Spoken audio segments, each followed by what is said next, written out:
ये रोज फंक्शन है। रोज फंक्शन जो है वो इस r is equals to sine 2 theta होता है या फिर r is equals to cos 2 theta.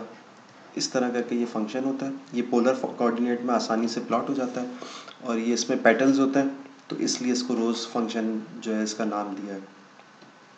तो अगर आपके पास ये जो थीटा के साथ जो कोफिशिएंट है ना 2, ये 2 होना चाहिए या 2 से ग्रेटर होना चाहिए।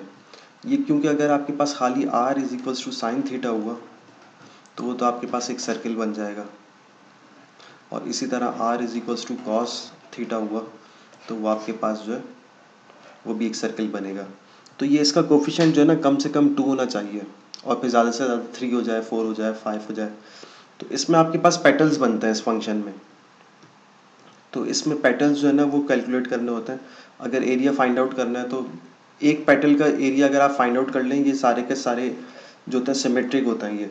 तो अगर एक पेटल का आपने एरिया फाइंड आउट कर लिया ना तो दूसरे का भी वही एरिया होगा, तीसरे का भी वही एरिया होगा, चौथे का भी वही एरिया होगा। फॉर एग्जांपल पहले का एरिया आपके पास 2 आया, इसको मल्टीप्लाई बाय 4 कराएंगे तो टोटल एरिया आपके पास 8 आ जाएगा। तो इसमें ये पेटल्स आपने फाइंड आउट करने होते हैं।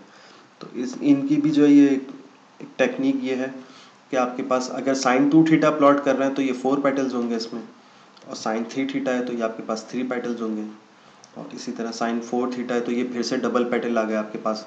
साइन 5 थीटा है तो ये सिंगल, उतने ही 5 ही पेटल्स आ गए। तो इसकी लॉजिक ये है कि अगर आपके पास इवन नंबर होगा ना यहाँ पर तो इसके डबल पेटल्स आएंगे आपके पास, अगर ऑड नंबर होगा तो उतने ही आपके पास पेटल्स आएंगे। तो ये आपने पेटल्स जो ये प्लॉट कर लेने होते हैं। और यहाँ पे कुछ एग्जाम्पल है, r is equals to sine 2 theta है तो इसका मतलब है 4 पेटल्स आएंगे, तो ये 4 पेटल्स आ गए आपके पास इसमें। और इसी तरह r is equals to 3 theta है तो इसमें 3 ही पेटल्स आएंगे। इसी तरह 4 थीटा है तो 4 मल्टीप्लाई बाय 2 करेंगे तो ये डबल इसका हो जाएगा, तो 8 पेटल्स आएंगे इसमें। इसी तरह 5 थीटा है तो 5 ही पेटल्स आएंगे ये। अच्छा, ये जो आपके पास कॉस थीटा से भी प्लॉट हो सकता है, साइन थीटा से भी प्लॉट हो सकता है। तो ये देखें 2 साइन थीटा लिखा हुआ है, साइन 3 थीटा लिखा हुआ है, तो ये 3 पेटल्स वाला प्लॉट हो गया। और कॉस 2 थीटा लिखा हुआ है तो ये इसके डबल पेटल्स आएंगे। अच्छा, थोड़ा सा पोजीशन में फ़र्क आएगा कि ये जो आपके पास यहाँ पे जो हमारे पास कॉस 2 थीटा था, इसका जो फर्स्ट पेटल है ना ये पूरा का पूरा फर्स्ट क्वाड्रेंट में आपके पास प्लॉट हो रहा है। जबकि कॉस वाला जो आपके पास 2 थीटा है ये आपके पास इसका जो है फर्स्ट पेटल जो है वो आधा जो है फर्स्ट क्वाड्रेंट में आ रहा है और आधा जो आपके पास सेकंड क्वाड्रेंट में आ रहा है। तो इस तरह से थोड़ा सा फ़र्क होगा, लेकिन कैलकुलेशन में दोनों की टेक्निक जो होगी वो सेम होगी। तो अब इसको कैलकुलेट किस तरह से करते हैं, ये क्वेश्चन देख लेते हैं। Use double integral to find the area enclose by the 3 petal. Area आपने फाइंड आउट करना है, और ये 3 पेटल्स अगर ये नहीं भी बोले तो आपने ये यहाँ से देख के 3 पेटल्स का आइडिया लगा लेना है। तो अब मुझे पता है कि इसका एक जो पिक्चर ये तो बनी हुई है आपके पास, 3 पेटल्स वाली पिक्चर बनी हुई है। तो मैं सबसे पहले इसका जो है ना एक ही पेटल का एरिया निकाल लेता हूँ, उसको मल्टीप्लाई बाय 3 कर लूँगा। तो एक पेटल का एरिया आप किस तरह से निकालते हैं कि आपके पास जो है ना रेडियस जब 0 से स्टार्ट होता है ना और फिर वो इंक्रीज़ होता है और फिर वापस वो 0 पर आ जाता है। तो ये 2 पॉइंट आपने ढूंढने हैं कि फर्स्ट टाइम आपके पास रेडियस कब 0 है और सेकंड टाइम आपके पास रेडियस कब 0 है। तो ये 2 पॉइंट आपने ढूंढ लिए ना, तो उस पे को आप इंटीग्रेट कर देगा, उस पॉइंट से लोअर पॉइंट से अपर पॉइंट तक इंटीग्रेट कर देंगे तो जो आपके पास एक पेटल का आंसर आ जाएगा। तो ये मैं निकाल लेता हूँ कि इसका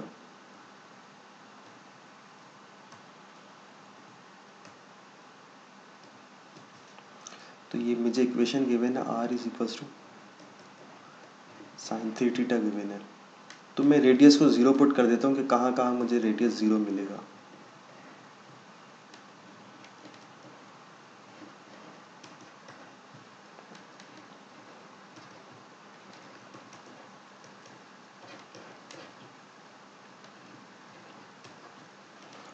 तो पहला आंसर तो मुझे कैलकुलेटर से 0 मिल जाएगा। उसके बाद आपको पता है कि अगर ये इक्वल्स टू 0 के लिए सॉल्व कर रहे हैं तो आपको हर पाई के बाद जो है ना वो सेम आंसर मिलेगा आपको। हर पाई के बाद ये आपके 0 होता रहेगा ये। इसी तरह यहाँ प्लस माइनस भी लगा सकते हैं, तो प्लस माइनस नहीं लगा रहा, सिर्फ प्लस वालों को कंसिडर कर रहा हूँ। फिर आपके पास 2 पाई पे फिर ये 0 मिलेगा आपको, फिर 3 पाई पे फिर 0 मिलेगा।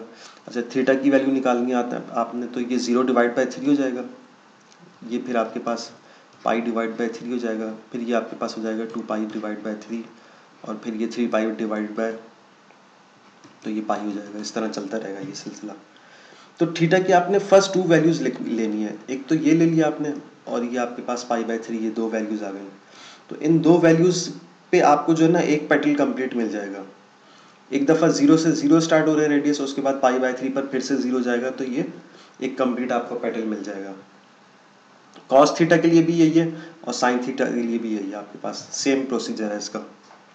तो अब मैं ये स्टार्ट कर देता हूँ कि ये मुझे अगर एरिया फाइंड आउट करना है, तो एरिया किस तरह से फाइंड आउट करते हैं। रेडियस जो मैंने स्टार्ट करना है वो स्टार्ट करना है 0 से लेके साइन 3 थीटा तक लेके जाना है, और थीटा जो है वो आपके पास 0 से स्टार्ट हो रहा है और ये पाई बाई 3 तक। बस ये 2 वैल्यूज़ जो ये मेरे काम के हैं, 0 से पाई बाई 3 को मैं इंटीग्रेट करूँगा तो ये मेरे पास एक पेटल का आंसर आ जाएगा। अच्छा एरिया फाइंड आउट करने के लिए आप क्या करते हैं, 1 को इंटीग्रेट करते हैं और यहाँ पे डी ए आता है, तो डी ए की डिफरेंशियल ऑफ एरिया की जगह आपके पास आएगा आर डी आर, और ये डी थीटा आ जाएगा। अब इसको इंटीग्रेट कर लेंगे, तो ये आर स्क्वायर अपॉन 2, 0 से लेके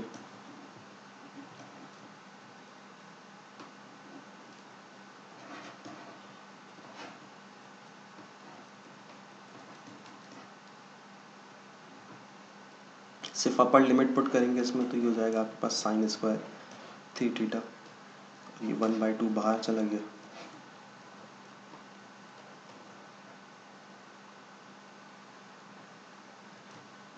डी थीटा। अभी आपको पता है ये स्क्वायर जब भी आ जाता है तो ये फॉर्मूले से हटता है। ये कॉस 2 थीटा आएगा तो 2 मल्टीप्लाई बाय 3, तो ये 6 थीटा हो जाएगा डिवाइडेड बाय 2। ये स्क्वायर इस तरह से इंटीग्रेट नहीं होता ना, तो ये आपने इसको फॉर्मूले से चेंज करना पड़ता है। ये 1/4 हो जाएगा, 1 का इंटीग्रल आपके पास थीटा आ जाएगा, और फिर कॉस का इंटीग्रल आपके पास होता है साइन 6 थीटा डिवाइडेड बाय 6 आ जाएगा यहाँ पर, और लिमिट जो होगी आपके पास 0 से लेके पाई बाई 3 होगी। तो ये लिमिट लगा देंगे हम लोग, पहले अपर लिमिट अप्लाई कर देते हैं।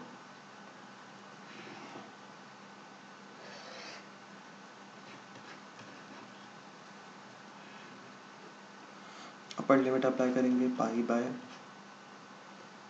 3, फिर माइनस, इसमें जब आप ये पाई बाय 3 पुट करेंगे ना तो ये साइन 2 पाई बन जाएगा आपके पास, और साइन 2 पाई आपके पास 0 के बराबर होता है। इसी तरह माइनस लोअर लिमिट करेंगे तो वो 0 होगा, और ये भी 0 हो जाएगा। इसका आंसर आपके पास आ रहा है पाई बाय 12 आ रहा है। अब ये आपने क्या करना है, फॉर 3 पेटल्स करना है।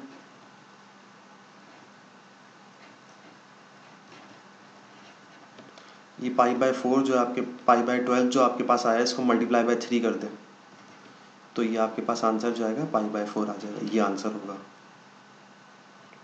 तो इस तरह से आपके पास ये जो आंसर आ रहा था ये 1 पेटल का आ रहा था, और फिर उसको मल्टीप्लाई बाय 3 कर देंगे तो 3 पेटल्स का एरिया हो जाएगा आपके पास।